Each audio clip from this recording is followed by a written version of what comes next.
Program does not necessarily reflect the opinions and viewpoints of the staff and management of this station. Welcome to the wonderful world of seniors, the best of all worlds. You now have the time, resources, and ability to enjoy what you have worked for all your life. So let's explore the many possibilities available to seniors on Senior World Radio. Senior World Radio is your source for senior citizens-related topics, information, and entertainment. Now, here is your host of Senior World Radio, Glenn Howard. My guest today is Rabbi Karpov, a lady rabbi.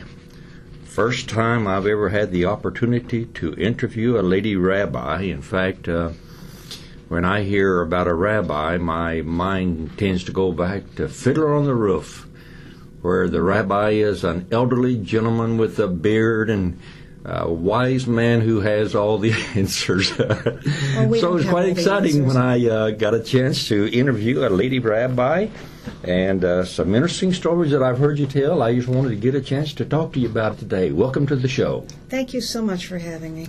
Well, it's good to have you with me today. Let's begin, first of all, with a little bit about your background. You not only are a rabbi, but also, I think, had a career in teaching. You're a PhD. Yes, Tell me a little bit about yourself. Oh, let's see. Come from a fairly traditional background, more so than most women rabbis. When I first wanted to be one, there weren't any women rabbis then. And I'd grown up in the women's gallery of the, quote, real shul, unquote, the Orthodox synagogue, with my mother, and the men were downstairs. So I'm used to that life and that maybe set of assumptions about the world, some of them. Also, there was some Native American background in my mother's line, and there was a strong emphasis on education. We were taught, you go get an education. That was in one of the first Hebrew stories. I still have it. The story about the fellow who's on the ship with a bunch of merchants, and they're talking about what they're going to sell. So they don't see what the one fellow has, and they ask him, well, he's a teacher. So they laugh at the teacher, and pretty soon pirates board the ship, take all of the possessions, and when everyone gets out on the other end, remember this is a story out of the Talmud, the merchants don't have anything to sell, but the teacher goes on and is an educator, same as always. The title of the story was Tov Torah Mikol Sechorah. Torah is better than all material possessions, and the point was, be an educated person, and then You've always got a job. Yes.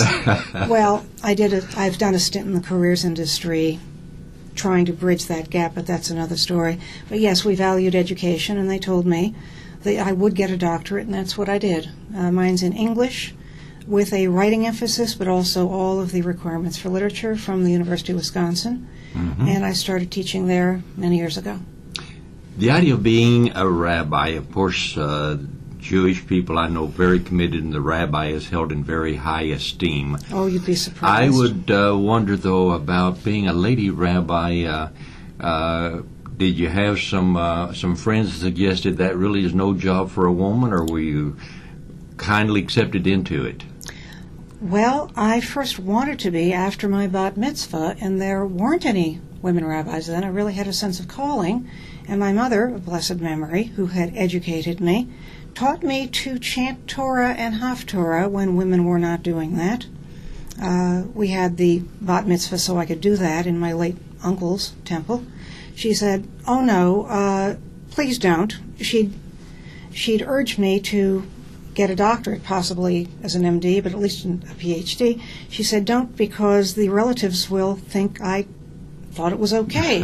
And there weren't any women rabbis then, but we were advised I should check back every few years, and pretty soon Reform was doing it, but we're really not Reform. I'm certainly not Reform. I learned from all kinds of people. This is not my spiritual path. And pretty soon Conservative was doing it, and that was a little bit closer to what I was, though my own practice was mostly left-wing liberal Orthodox. It still pretty much is. I do the best I can, and that's where my deepest roots are. Well, I find it so very interesting because although coming from a Protestant background, my mother was one of the early pastors in the Protestant churches out in the panhandle of Texas and western Oklahoma. So I grew up being the son of the preacher's kid. Yes. With a mother pastor. Yes, that must have been exciting for you. It was indeed. So when I found Lady Rabbi, that certainly perked my attention, and I've really enjoyed the chance we've had to visit with you. Thank you so One of the much. things that I found very interesting, though, was I understand your family used to teach in Tuskegee University, and you are from the deep south, down Alabama way, are you not? Oh, we moved all over. My parents were university professors. I remember my father's getting his Ph.D. at the University of Washington. And then we moved, and we moved, and we moved. And my mother got her Ph.D. from Purdue. And we moved around, and at first they thought they'd do business and industry, but they really had a heart for teaching. My father established the physics department at the Catholic University, St. Joseph's College in Rensselaer, Indiana, where they both taught. And then they got jobs at Tuskegee Institute. I was involved, I suppose you could say I'd been involved in the careers industry for years. I'm the one who, at a certain point, typed all of the job-seeking letters for them at the various universities, though my mother was very clear. There were certain places we wouldn't go, and any place that required a photo, she said, they're trying to find out whether the applicant is black, and that we're not going there, because if they don't like blacks, they won't like Jews, and we're not going. That's it. I understand.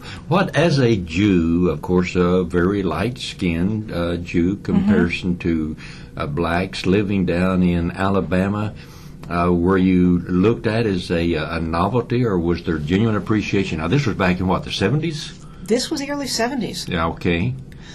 What kind of reaction did you get? Well, the white people who were white supremacists, of course, also don't like Jews and don't consider us white. The first 2 weeks I went to high school.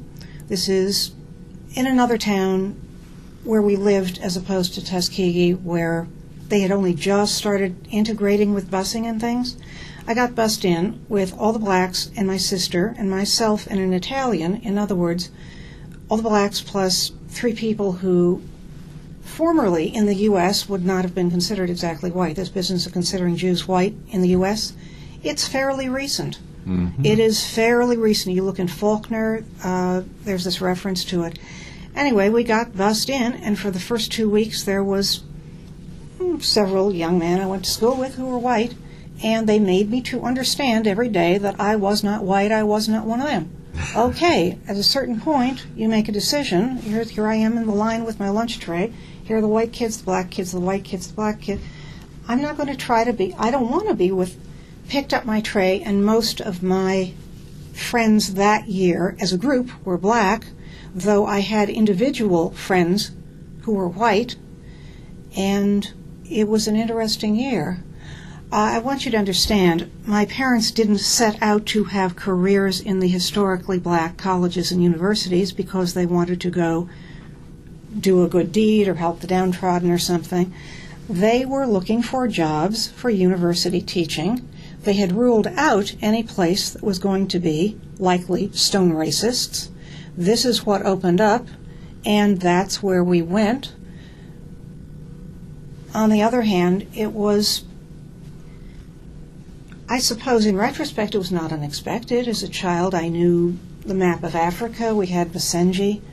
Well, now, your family is basically, when did they come to the States? Let's see. You've got the background of what, Eastern Europe? Yes, before and around 1900.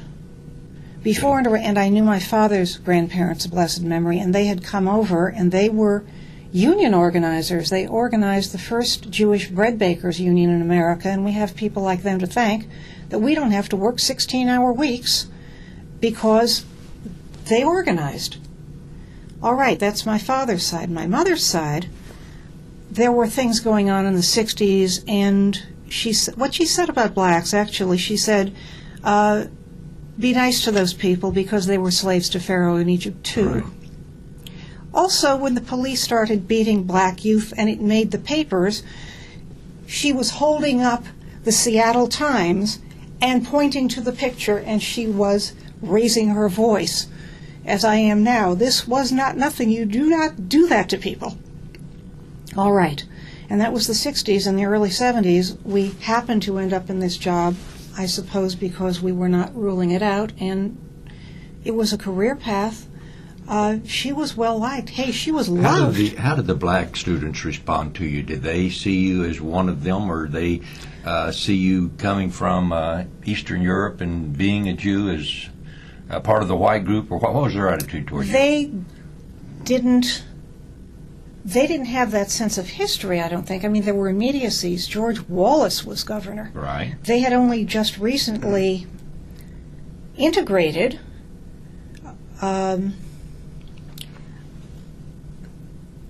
I suppose they knew I was not like a white person who was that kind of a racist.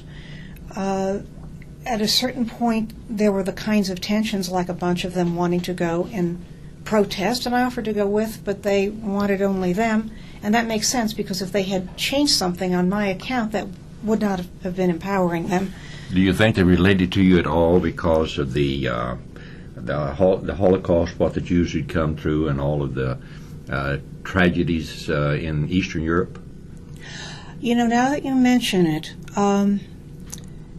there wasn't that much to do in this town, and on Saturday, on Shabbat, either we would have to drive over the border into Georgia, or we stayed at home. So if we stayed at home, I would get into my white dress, because that's what I wear on Shabbat, and I would walk across the railroad tracks and visit the family over there.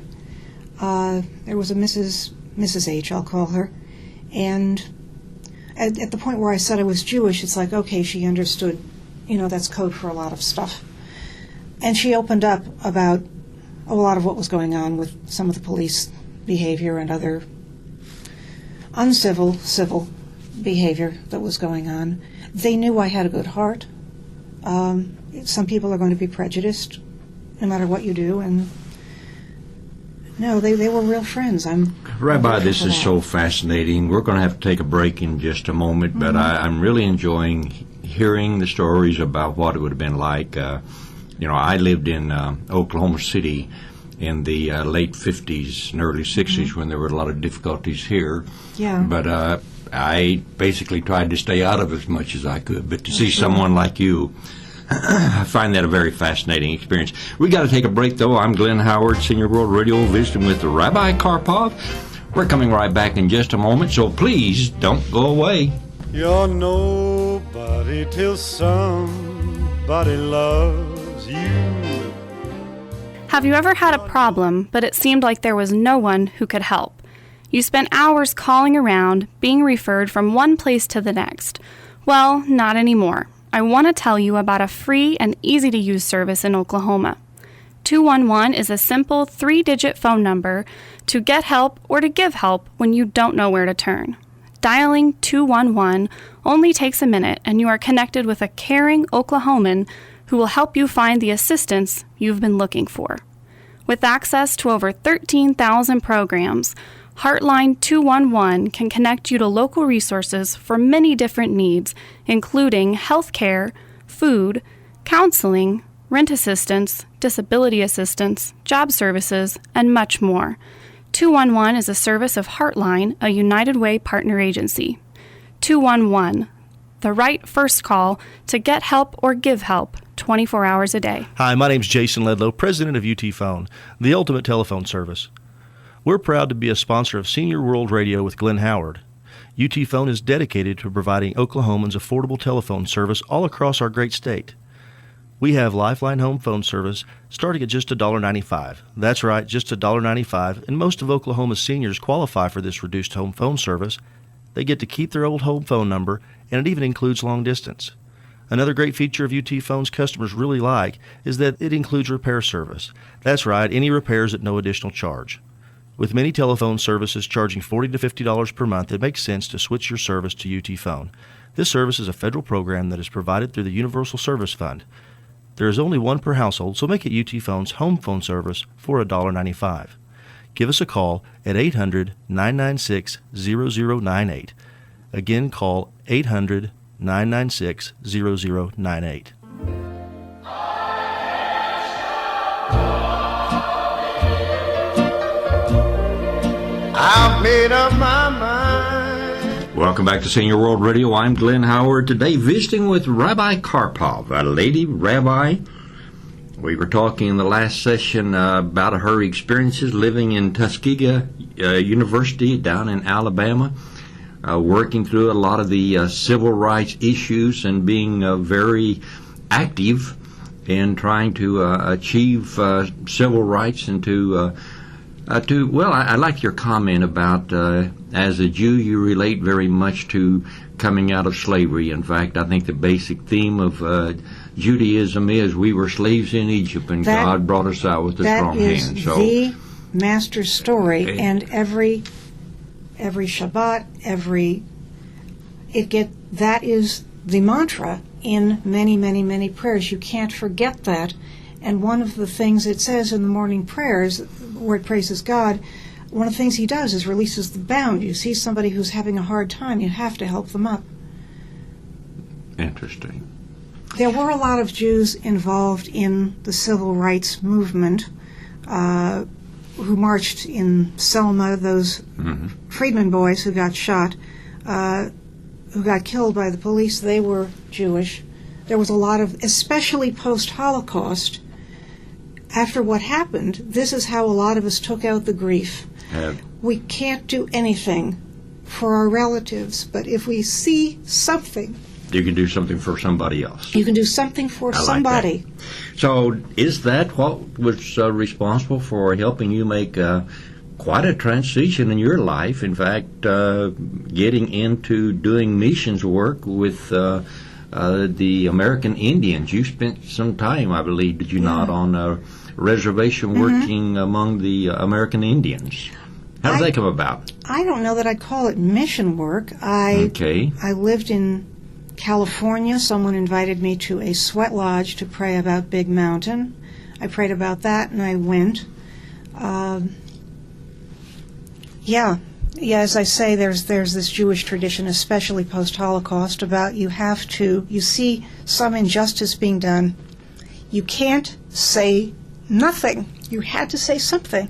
So after that, I got invited to, one thing led to another, and then I met the chapter house president who invited me after I got through going back east to get rabbinic ordination. Would he please come back to the Navajo reservation and help as an educator? Oh, footnote on that. My mother, of blessed memory, took me to powwow, real traditional powwow, not, now they've got something that's a little more commercial, but this was a real traditional powwow when I was 4. She brought home a book from the library that showed typical faces of each tribe on each page. I wish I could find that book, by the way. And she lingered over Navajo. She said, these people look like us, and we don't know why. She read me things out of the paper. There was some recognition of the Native American Church in the 60s, and she read me about that. I asked if we could go sometime. She said, no, it was probably not. It was different. It was different even from regular Christian churches. She couldn't quite describe it. There was some Native American connection, it turns out, going back about 4 generations. One of my great-grandmothers, may she rest in peace, she came back from St. Louis with this little Native American baby who was hers. They said, where's the husband? She said he got himself killed. He fell off a streetcar. What was his name? Smith. So part of my mother's family is named Smith. There's some kind of connection. Again, there's some kind of affinity. I suspect they came over, and that great-grandmother, may she rest in peace, had very pronounced African features. That's my late aunt's words. And I suspect she came over here, and here are these other people who are also not quite white, but they're not black, and something. So you're a world mix, every nation Jew, I guess, more so than... I identify with and keep up with things all over the world. All over the world. Jewish people have lived all over the world. You have to keep in touch. Let's talk a little bit more about the Navajos. How did you get involved with them? Let me see. I went to the sweat lodge that took me to the next prayer meeting, that took me to another prayer meeting, and then I was sitting up praying with these guys, and the one, there was the guy who was leading the prayers. He was very spiritual, Yazi. His older brother, Yazi, who was in a wheelchair since the Kennedy administration, I could tell that one is very spiritual. That was the chapter house president. Most people don't realize there's a country, effectively, the size of France. In the United States, it's the Navajo Nation, and it is about the size of France. And most people don't quite realize it's there and it's that big. Now, that's not in New Mexico only, is it? There's a little in New Mexico. Okay. It takes up much of northeast Arizona, which if you look at many maps, you'd think there's nothing there. There aren't many towns, but there are. It takes up just a little bit of, I'm pretty sure it was, I can never remember, was it Colorado or Utah? Probably so. Yeah, one of them. Arizona, New Mexico, and Colorado, Anyway, that probably the three. So quite a large area. Oh, quite a large area. So he invited me, would I please come back? I promised him when I got through going back east to get rabbinic ordination, I would come back and help out. And then rabbinic ordination it was a 5-year program. I finished it in 4, and to do so I had to get a pulpit, and I became one of the first 10 woman rabbis to hold a united synagogue pulpit, which is the conservative movement. I held that. Holding it, getting in was one thing, very few could, but holding it was another, because there was still so much resistance to a woman rabbi, and I could have had it for a 4th, but okay. So then you enough. were serving in the Navajo Nation? Nope, I was back east then, but Okay. I kept coming back. Got adopted by some of the more traditional people.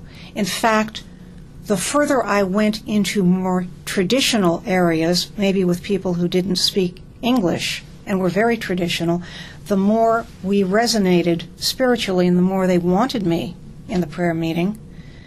Yeah, it was interesting. So anyway, then your transition into the Navajo Nation. It took me close to 10 years, and I'd go over there on vacations every chance I could and interview. Pretty soon, the chapter house president, it's divided into 110 chapters. Effectively, he's a mayor. And his mother, who adopted me, a blessed memory, my Navajo mother, a blessed memory, and she didn't speak any English. Took a number of years for that to happen, passed away. And I went over there for the funeral. I was a puddle. And afterwards, he had me wheel him up the steps of the college, and he said to them, would you please hire this woman already? She's been around for a while. So I started teaching there in 97, and I taught there during a time period spanning 97 through 2009. Yeah, I taught more there than any of the other places, which included UCLA Extension, State University of New York, several other colleges and universities. How was your language in Navajo? Did you do any study? This is one of the most difficult languages I've ever tackled. There's the Navajo talkers of the World War. I loved those guys, and there are very few left, very few. But I'd meet their relatives, and I'd burst into tears and say, would you please thank them for my life, for all of us Jewish people, thank them for our lives. Without them, I don't know that we would be having this pleasant conversation. Tell me a little bit about your work with the Navajos. So you did also a lot of social work, did you not, with? Not really. There was a lot of exchange of ideas and a spiritual connection. I got adopted by a number of the more traditional families, and sometimes they wanted me, especially when there was some kind of problem, they wanted me in the prayer meeting. Please pray for so-and-so, and off I'd go, sit up all night, pray with them. And these are meetings where they, by the way, basically did not want, quote, white, unquote, white people. They didn't want white people. They got it that I was not white, I was Jewish. And a lot of the grandfathers had apparently gone off to World War II and come back, and they didn't want to talk about it. The one son with whom I spoke kind of teased it out of his father, who didn't want to talk about it, and he said things like he'd never seen anything like it in his life. He said they butchered them like sheep. Anyway, that the kids knew about the Holocaust from the 3rd grade on. I guess that was a point of commonality. And one of them, she was kind of older students, she said, why are you not like other Anglos? Because I knew what some of the questions were about certain ceremonies. if you do something and it gets you into a state of ritual impurity, don't you need to do the other part to get yourself out, etc.?